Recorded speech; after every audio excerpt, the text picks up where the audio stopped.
Okay, so for this example, we have oil with a heating value of 30 megajoule per kilogram and is used in a boiler shown schematically in the figure.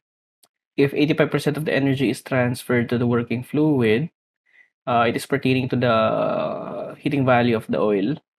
How much oil is needed per hour? So in here to be able to solve this problem, we need to know the mass flow rate of the steam first. Okay, and then we already have an efficiency, so we can find the mass of the heating value. Sorry, the mass of the oil needed. So because the efficiency of a boiler, as you can remember, the efficiency of a boiler is equal to the mass of the steam multiplied by what? Multiplied by the difference in enthalpy entering and exiting. No? So in this case, we have H1 minus HB. No? And then divided by the heating value. So the heating value of the fuel times the mass of the fuel. So mass of the fuel, heating value of the fuel. So we already have the efficiency given. This can be found, no? HP can also be found here. So the heating value is given, QH. So we want to find MF. So the steam can be found, can it be? So it can also be found using this given right here. So if we know the difference in enthalpy here, we have the given work, no, or the power, no, we can find the mass flow rate through this given right here. So this can be found as well. So we can find the mass flow rate.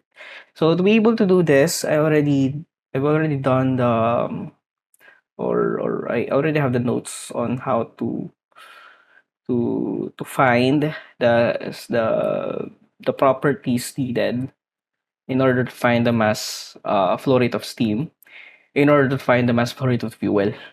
So it has a similar scheme with our previous examples, no?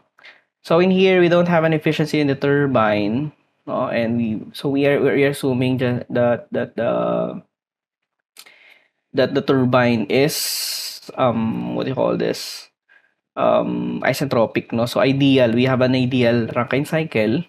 So we generally have the same process that we will use, no? So at point one, so the point one here, this is the point one right here. We have this 10 MPa and 600 degrees Celsius. So we can find H1 and S1.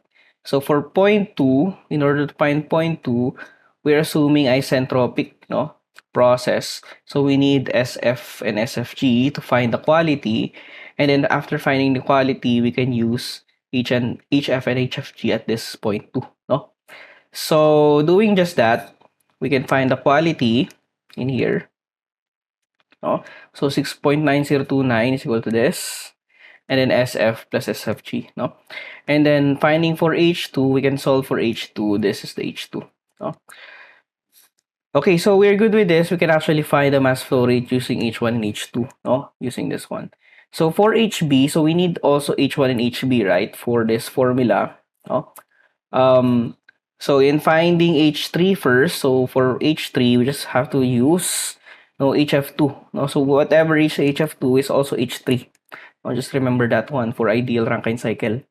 And then for point B, to find the point B, we need to first find the pump work and then we can find HB. No? So for the pump work, we need to find VF3, which is also actually equal to VF2. So using the same table for point 2, we can find VF2, which is also VF3. No? So VF3 is this. So the specific volume is given in the steam table. And then you can find the pump work, which is just the specific volume times the difference in pressures. No? So you have 10 MPa, no? 10 MPa minus 10 kPa. So you just have to convert everything to kPa so that the units will be your units will be in kilojoule per kilogram. No? So simplifying this, you have 10.09 for pump work. So in order to find HB, doing an energy balance in the pump, no? So you have HB is equal to H3 plus the pump work. So we already have H3 and pump work. So HB is equal to 200 1.92. So we're good with H1, HB. We need to find MS, no? So the mass steam, the mass flow rate of the steam. So in order to find the mass flow rate of the steam, we have here this formula, ano? So the mass flow rate of the steam is basically just this, no? So we don't have a no dito, no? There should have a dot here. But anyways, it is okay if we don't put a dot. So in here you have 40,000 no megawatts or 40,000 kilowatts divided by the difference in enthalpy, no.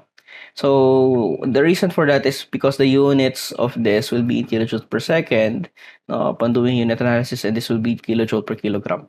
So what happens is kilojoules will cancel and you have kilogram per second, no.